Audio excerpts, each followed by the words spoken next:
الحمد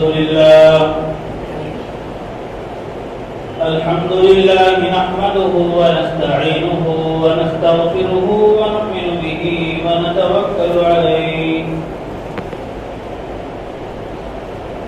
ونعوذ بالله من شرور أنفسنا ومن سيئات أعمالنا من يهد الله فلا مضل له ومن يضلله فلا هادي له ونشهد أن لا إله إلا الله وحده لا شريك له ونشهد أن سيدنا ونبينا ومولانا محمدا عبده ورسوله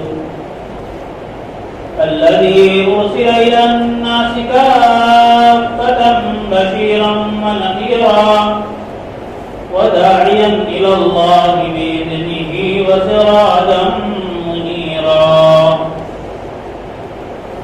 أما بعد فقد قال الله تبارك وتعالى في كلامه المجيد فأعوذ بالله من الشيطان الرجيم بسم الله الرحمن الرحيم إن عدة الشهور عند الله 12 شهرا في كتاب الله يوم خلق السماوات والأرض منها 4 حرم وقال رسول الله صلى الله عليه وسلم لا عدوى ولا طيرة ولا هامة ولا صفر أو كما قال عليه الصلاة والسلام صدق الله العظيم وصدق رسوله النبي الكريم ونحن على ذلك لمن الشاكرين والشاكرين والحمد لله رب العالمين. اللهم صل على محمد وعلى آل محمد كما صليت على إبراهيم وعلى آل إبراهيم إنك حميد مجيد. اللهم بارك على محمد وعلى آل محمد كما باركت على إبراهيم وعلى آل إبراهيم إنك حميد مجيد. بزرگان محترم، عزیز دینی بھائیوں، غیور نوجوانوں، اللہ رب العالمین کی جانب سے ہم لوگوں کو جو دین ملا ہے اسلام کی شکل میں، وہ مکمل دین ہے. مکمل دین کا مطلب وہ اپنے اندر ایک کمپلیٹ لائف سٹائل رکھتا ہے. زندگی کے ہر موڑ پر، چاہے وہ زندگی کا شعبہ اخلاقیات کا ہو، معاملات کا ہو، معاشرت کا ہو، عبادات کا ہو، ان تمام شعبوں میں اللہ رب العالمین کی جانب سے اسلام ماننے والوں کے لیے، اسلام کو ماننے والوں کے لیے ہر طرح کی رہنمائیاں موجود ہیں. اسلام ایک مکمل مذہب ہے. ہر چیز جو ہمیں چاہیے وہ اس کے اندر ملے گی. ہر طرح کی رہنمائیاں ہمیں شریعت محمدیہ میں صلی اللہ علیہ وسلم ملنے والی. لیکن زمانے کے گزرنے کے ساتھ ساتھ ایک مکمل دین کے اندر لوگوں کی زندگیوں میں کچھ تبدیلیاں آئیں. وہ تبدیلیاں اس طور پر کہ دین اسلام سے ان کا رشتہ قدرے کمزور ہو گیا، تھوڑا کمزور ہو گیا. جب دین سے رشتہ کمزور ہوا تو ظاہری بات ہے جب دین کی ہر چیز پر ہماری نگاہ نہیں ہوگی تو جس پر ہماری نگاہ نہیں ہوگی ہم تو سمجھ لیں گے وہ دین کا حصہ نہیں ہے، اس میں شریعت کی تعلیمات اور رہنمائی موجود نہیں ہے. ایک عام ایمان والا یہی سوچے گا، یہ سوچے گا. لیکن جب ہم دین کو پڑھتے ہیں، دینی تعلیمات کو پڑھتے ہیں، اس کا مطالعہ کرتے ہیں تو یہ بات واضح ہو جاتی ہے کہ کوئی شعبہ ایسا نہیں ہے جس کے اندر اسلام نے رہنمائی نہ کی. ہر جگہ رہنمائی موجود ہے. یہ ایک تو مکمل ایک کمپلیٹ بات ہے۔ اب آتے ہیں ہم اپنے معاشرے کی، ہم دیکھتے ہیں ہمارے معاشرے میں بہت ساری چیزیں وہ ہے جس کا اسلام سے کوئی تعلق نہیں، ایسی چیزیں ہمارے درمیان، ہمارے معاشرے میں، بستی میں، محلے میں، ملک میں پائی جاتی ہیں۔ اگر اس چیز کو دیکھیں اور دین کو ٹیلی کرے دونوں کو، تو دونوں آپس میں جڑتے ہی نہیں، دونوں میلے نہیں کھاتے کہ ہے کیا ہے اصل چیز۔ یہ چیز کیوں ہوئی؟ پہلے میں نے وہی بات عرض کی تھی، جب ہمارا رشتہ دین سے کمزور ہوتا گیا تو دوسروں کی چیزیں ہمارے اندر آتی گئی اور ہم نے یہ سمجھ لیا کہ یہ اصل ہماری چیز ہے، حالانکہ ہماری چیز کچھ دوسری ہے، یہ چیز تو دوسروں سے آئی ہے۔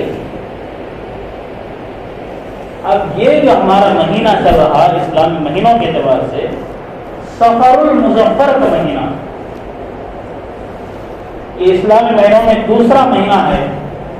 ایک مہینہ تو محرم الحرام کا گزر چکا، اب یہ دوسرا مہینہ سفر المظفر کا ہے۔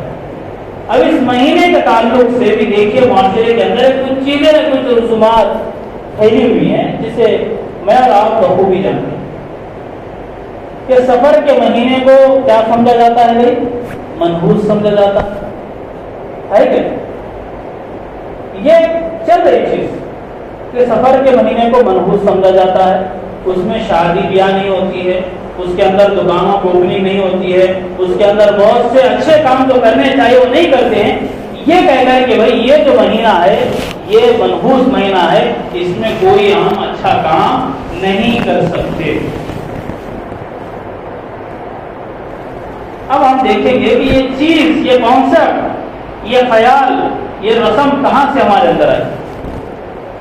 تو زمانہ جاہلیت سے یہ رسم ہے، لیکن زمانہ جاہلیت میں یہ چیز تھی غیر مسلمانوں میں، لیکن افسوس کی بات ہے یہ چیز آ گئی ہے مسلمانوں کے۔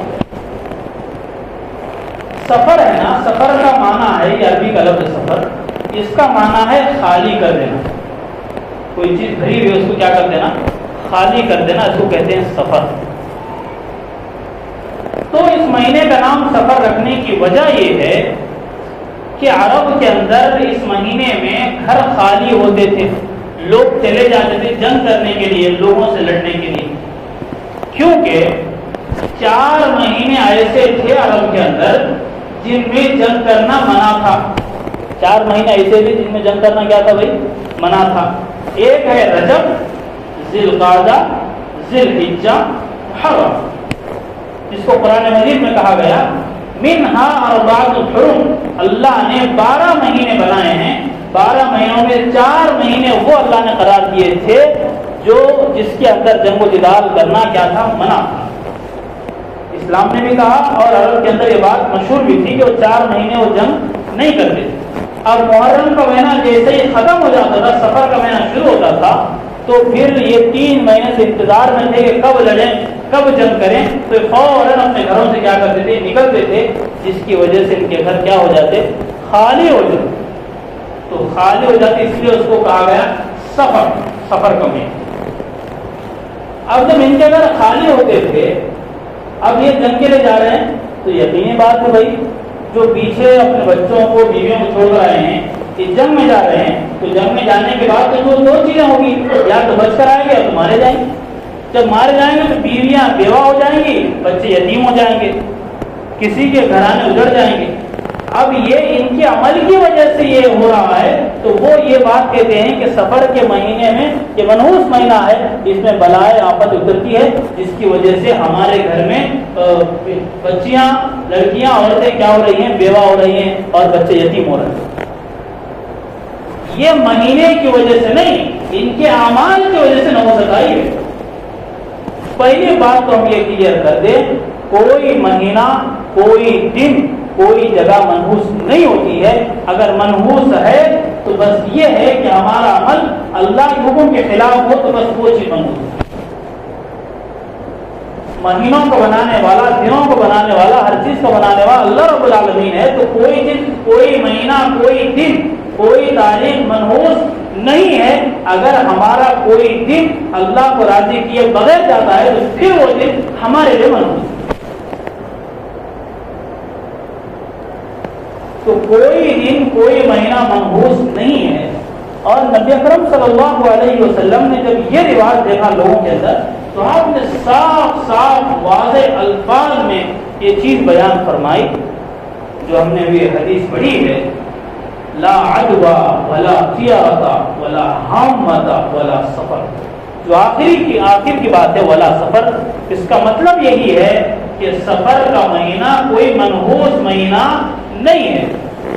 1400 سال پہلے یہ بات بیان کی گئی ہے، ان لوگوں کے لیے بیان کی گئی تھی جن لوگوں کے اندر سفر کے مہینے کو منحوس سمجھا جاتا تھا، لیکن افسوس کہ ہمارے پاس اتنی صاف ستھری تعلیمات ہونے کے باوجود ہم یہ سمجھ رہے ہیں کہ سفر کا مہینہ منحوس ہے، اس میں کوئی ہم اچھا کام نہیں کر سکتے۔ تو بتائیے آپ، تو کیا یہ شریعت کے مطابق چیز بھی یہ شریعت کے خلاف کی؟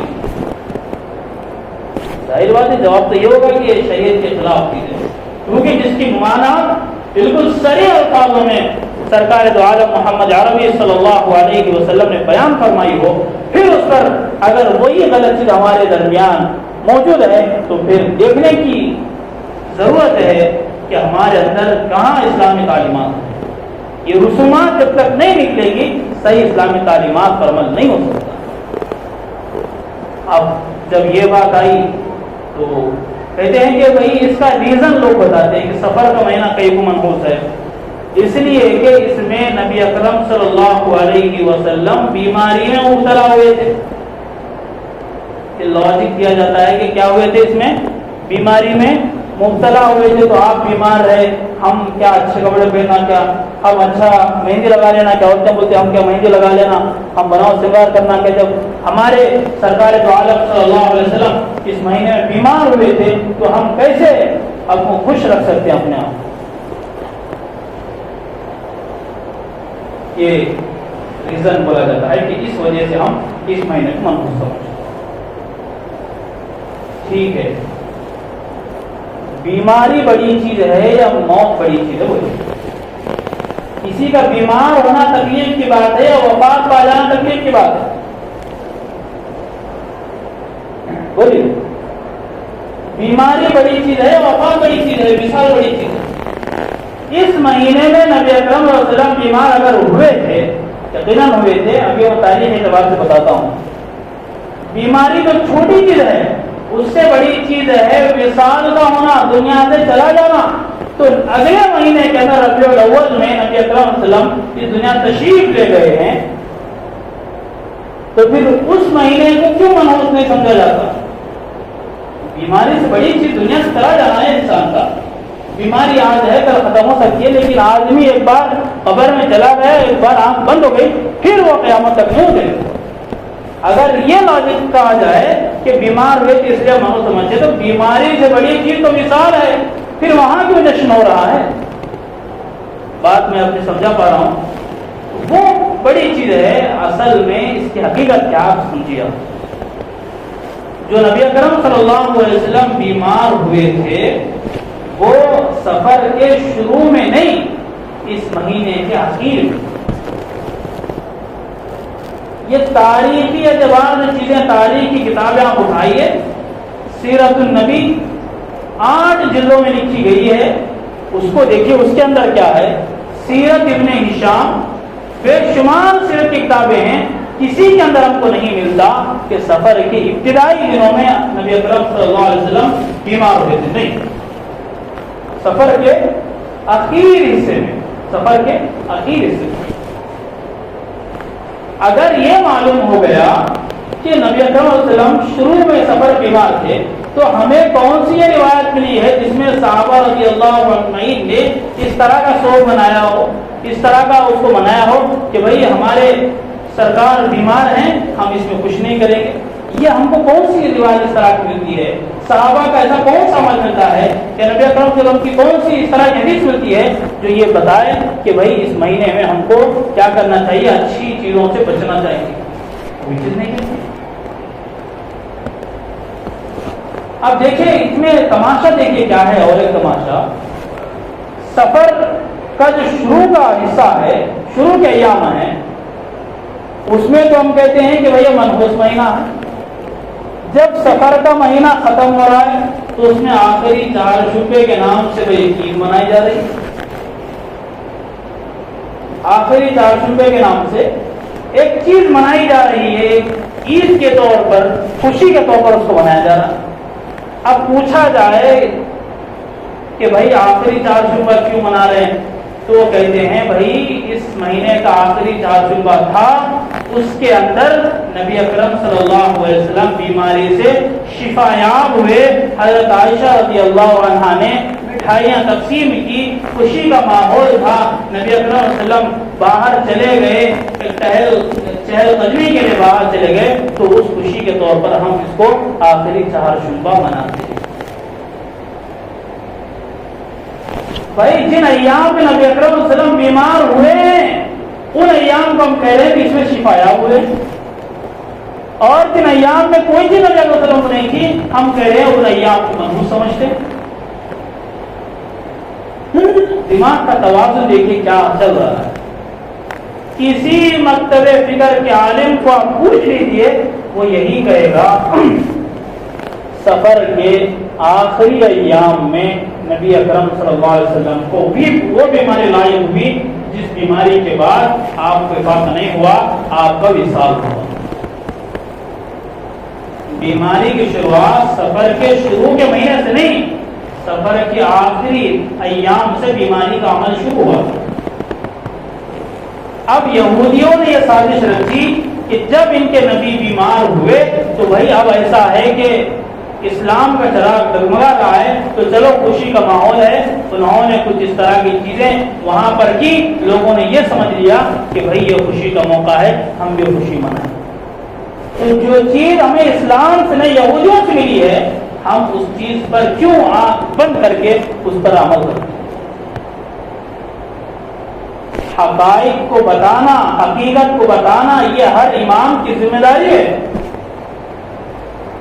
حقیقت کو بتانا، سچائی کو بیان کرنا، یہ ہر عالم دین کی، ہر مسلمان پر فرض ہے۔ تو آج اگر ہم حقائق بیان کر رہے ہیں تو یہ کسی کی مخالفت میں، کسی کے خلاف ورزی میں نہیں، جو حقیقت ہے اس کو بیان کیا جائے گا۔ چاہے ہمارے معاشرے میں 100 سال سے وہ رسم ہو، لیکن شریعت کے خلاف ہے تو کہا جائے گا کہ شریعت کے خلاف ہے۔ میں نے بہت سے لوگوں سے کہا کہ بھائی اس طرح کی چیزیں نہیں ہیں کہ کسی جگہ پر آپ کو نہیں ملتی۔ لوگوں صاحب اتنے سالوں سے کر رہے، تمہیں کیا نئی نئی باتیں کرے نا آگے، اب آپ فارغ ہو گئے، تمہیں کیا یہ نہیں کرنا، وہ نہیں کرنا، فلاں نہیں جانا، وہاں نہیں جانا، آخری 4 شعبہ نہیں کرنا، فلاں نہیں کرنا، زمانے سے کر لے پا رہے، ہمارے دادا کے زمانے سے کر لے پا رہے، تمہیں کیسا بولتے نہیں کرنا؟ دیکھیے بھائی، شریعت میں کسی کا عمل دلیل نہیں ہے، شریعت میں دلیل ہے قرآن کریم، سنت رسول صلی اللہ علیہ وسلم اور صحابہ کا عمل۔ ہم کیا کر رہے ہیں، ہمارے باپ دادا کیا کر رہے ہیں، وہ دلیل نہیں ہے شریعت میں۔ دلیل یہ ہے کہ شریعت کی روشنی میں یہ چیز کیسی ہے، اس پر کس صحابہ رسول کا عمل تھا، کون سی حدیث ہے جس بات پر دلالت کرتی ہے کہ اس طرح کا کام کیا جائے، یہ ہے اصل دلیل۔ پرمپرا چل رہی ہے، پرمپرا کوئی دلیل نہیں ہے۔ شریعت کے اصولوں میں سے ایک قرآن مجید ہے، دوسرا سنت رسول صلی اللہ علیہ وسلم۔ اس میں ہم کو رہنمائی ملے گی، یا صحابہ کے عمل سے، پھر اجماع سے، پھر قیاس سے وہ بات سمجھ میں آئے گی، جو قرآن حدیث کے مطابق ہو تو پھر عمل ہوگا، ورنہ نہیں ہو۔ تو ہمارے معاشرے میں خرافات ایسی پھیلی ہوئی ہیں، حقیقت بالکل چھپ گئی ہے، حقیقت چھپ گئی ہے۔ اتنی خرافات، اتنی رسومات پھیل گئی ہیں، اور ایسا اس کو منایا جاتا ہے اہتمام کے ساتھ، دیکھنے والا سمجھتا ہے کہ یہی اصل ہے، اس کے خلاف جو چیزیں ہیں وہ ایسی ہی ہیں۔ اور ایسے موقعوں پر فون آتے ہیں کہ وہ سب آخر 4 شعبے کی نماز ہے، کہتے نا وہ کتنے رکعت ہے، 365 دن میں مسجد کو آنے کی توفیق نہیں ہوئی، آخری 4 شعبے کو فون لگا رہے، بھائی اس کی کون سی نماز ہے؟ جو نماز اللہ نے فرض کیا، ہر آدمی بولتا، ہر عالم بولتا، ہر مفتی ہوتا ہے کہ بھائی 5 نمازوں کی پابندی کرو، نہیں، آخری 4 شبے کی نماز چاہیے۔ میری باتیں کڑوی لگ سکتی ہیں، لگنے دیجیے، میں کسی کی مخالفت میں باتیں نہیں کر رہا ہوں۔ جو چیز شریعت کے خلاف رہی اس کو بولنا ہمارا فریضہ ہے۔ جو 5 وقت مؤذن اذان دے کے بلا رہا اور مدینے والے لوگ نہیں آخری 4 شبے کی نماز پڑھتے، یہ ہماری قوم کی ریالٹی ہے۔ کرنے کے کام بالکل بھی نہیں کریں گے، نہیں کرنے کے کام پہلے سب میں ڈھل کے کریں گے۔ یہ ہماری قوم کا رویہ۔ مسلم قوم چپ نہیں ماری جا رہی ہے، ریزن اس کے پیچھے اس قوم نے اپنا جو صحیح دین ہے اس دین کو چھوڑ کر بس ایک روایتی دین کو سنائی باتوں کو جو کر رہے ہیں اس کو دیکھ کر یہ اپنی زندگی گزار رہے ہیں، جس کا شریعت سے اسلام سے دور دور کا کوئی تعلق نہیں۔ یہ اصل دین یہ ہے، نمازیں یہ ہیں، کسی ہونے کی خاص نماز نہیں ہے سوائے عیدین کی، نہ کسی جاگنے کی الگ نماز ہے، نہ کسی مہینے کی الگ نماز ہے۔ 5 وقت یہ نمازیں ہیں، اس کے علاوہ جتنی ہم نوافل پڑھ سکتے ہیں پڑھ لیں، اجازت ہے، بلکہ ترغیب دی گئی ہے کہ نوافل کا اہتمام کرے، لیکن خاص مواقع کے لیے نماز نہیں بتائی گئی۔ عیدین کی نماز ہے۔ تو آج ہم پیچھے ہیں، اس میں سب سے بڑا ریزن یہ ہے ہم اپنے دین پر مکمل قائم نہیں ہے، استقامت سے نہیں ہے۔ اللہ رب العالمین کا فرمان ہے وَلَا تَهِنُوا وَلَا تَحْزَنُوا وَأَنْتُمُ الْأَعْلَوْنَ إِن كُنتُم مُؤْمِنِينَ۔ اے لوگوں، ڈرو نہیں، گھبراؤ نہیں، وَأَنْتُمُ الْأَعْلَوْنَ، سربلندی تمہاری ہی ہوگی۔ کب؟ ایک شرط لگائی اللہ، اگر مسلمان سر اٹھا کر جینا چاہتا ہے، یہ چاہتا ہے کہ اس کو دنیا عزت کی نگاہ سے دیکھے، تو بھی شریعت پر چلنا ہوگا۔ شریعت کا مطلب صرف 5 وقت نمازوں میں اہتمام نہیں، پوری زندگی اللہ کے بتائے ہوئے طریقے نبی اکرم صلی اللہ علیہ وسلم کی سنتوں کے مطابق گزارے گا، یہ سچا مسلمان ہوگا، یہ سچا مومن ہوگا۔ اس کے لیے کہا گیا ہے کہ اس کو ڈرنے اور گھبرانے کی ضرورت نہیں ہے، دنیا میں بلند مقام تو اسی سچے مومن کا ہوگا، اور آخرت میں ان کے لیے جنت تیار ہے ہی۔ تو آج جو بات آپ حضرات کی خدمت میں عرض کی جانی ہے، جو عرض کی گئی ہے وہ یہی ہے، سفر کا مہینہ یہ منحوس مہینہ نہیں ہے، یہ ڈیلیٹ فار ایوری ون کر دیں ہم اس کو۔ واٹس ایپ پر ایک اپڈیٹ ہے، وہ کیا ہے؟ Delete for every one. مطلب جو چیز ہم کسی کو بھیجتے ہیں تو اگر ڈیلیٹ کرنا چاہتے ہیں وہ بھی نہ دیکھے تو اس کو کہتے ہیں ڈیلیٹ فار ایوری ون۔ تو ہم اس کو ڈیلیٹ فار ایوری ون کر دیں کہ سفر کا مہینہ منحوس ہے، کیونکہ اس مہینے کا پورا جو نام ہے سفر المظفر۔ پورا نام کیا ہے اس مہینے کا؟ سفر المظفر۔ مظفر کے معنی آتے ہیں کامیابی والا، فتح والا، نصیب والا۔ پھر یہ مہینہ تو کامیابی والا ہے، ہم اس کو منحوس سمجھتے ہیں، اسلامی اعتبار سے بالکل ہمارا ایک غلط نظریہ ہوگا۔ اور دوسری بات، آخری 4 شعبے کے عنوان سے جو ہمارے معاشرے میں وبا پھیلی ہوئی ہے، بیماری پھیلی ہوئی ہے، اس بیماری کو ختم کرنا۔ اتنے سال سے کرے مذہب پیسہ ختم کر دے، تمہیں کیا نہیں، میں آپ کو بول دے گا ہم بڈھے ہو گئے، اس میں ایسا ختم کر دے اس کو۔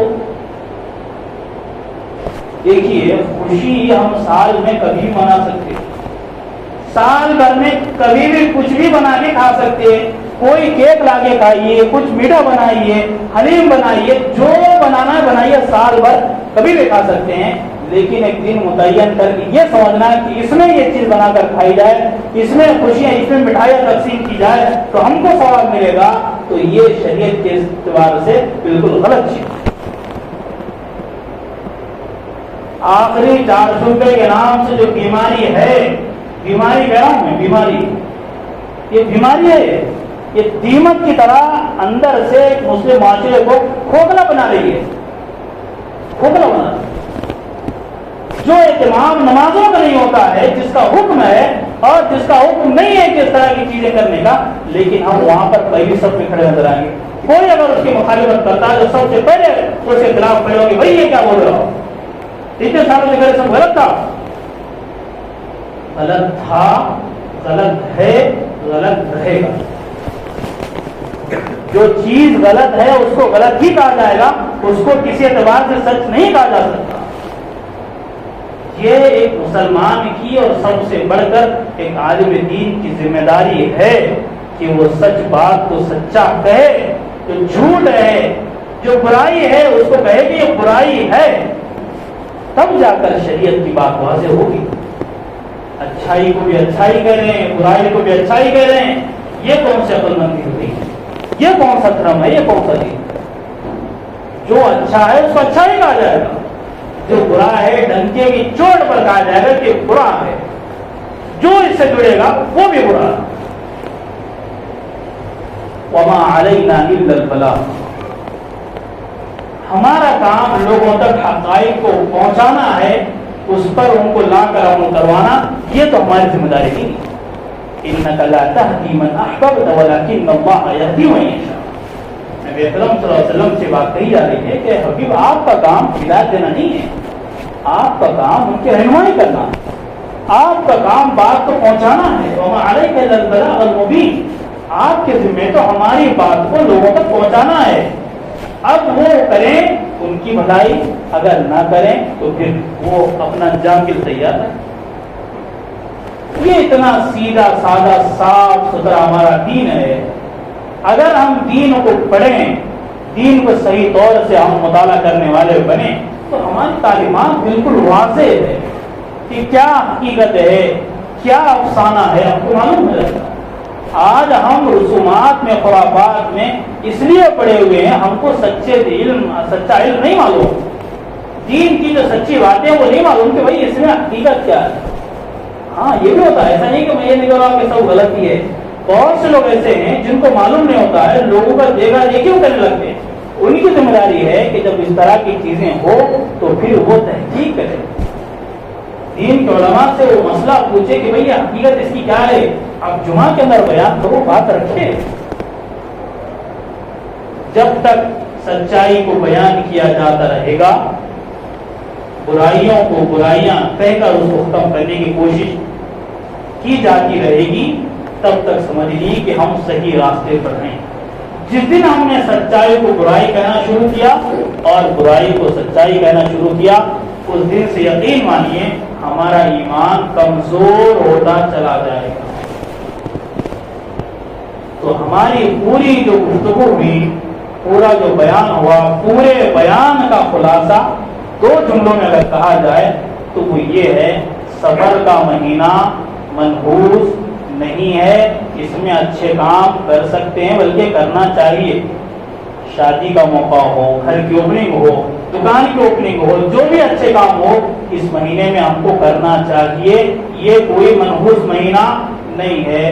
اور دوسری بات آج ہمارے بیان سے معلوم ہوئی، آخری 4 جمعہ کی نام کی کوئی بیماری کا اسلام میں کوئی ذکر نہیں ہے. آخری 4 جمعہ یہ ہمارا کھڑا ہوا ہے، یہ ہماری اپنی طرف سے بنائی ہوئی چیز ہے، اس کا شریعت سے کوئی تعلق نہیں. سفر منحوس نہیں ہے اور آخری 4 جمعے کی اجازت نہیں. یہی 2 باتیں ہیں جو ہمارے پورے آدھے گھنٹے کے بیان کا خلاصہ ہے. اللہ رب العالمین سے دعا ہے جو باتیں کہی گئی اللہ تعالیٰ پہلے کہنے والے کو پھر سننے والوں کو عمل کی توفیق عطا فرمائیں. وآخر دعوانا الحمدللہ رب العالمین. سنت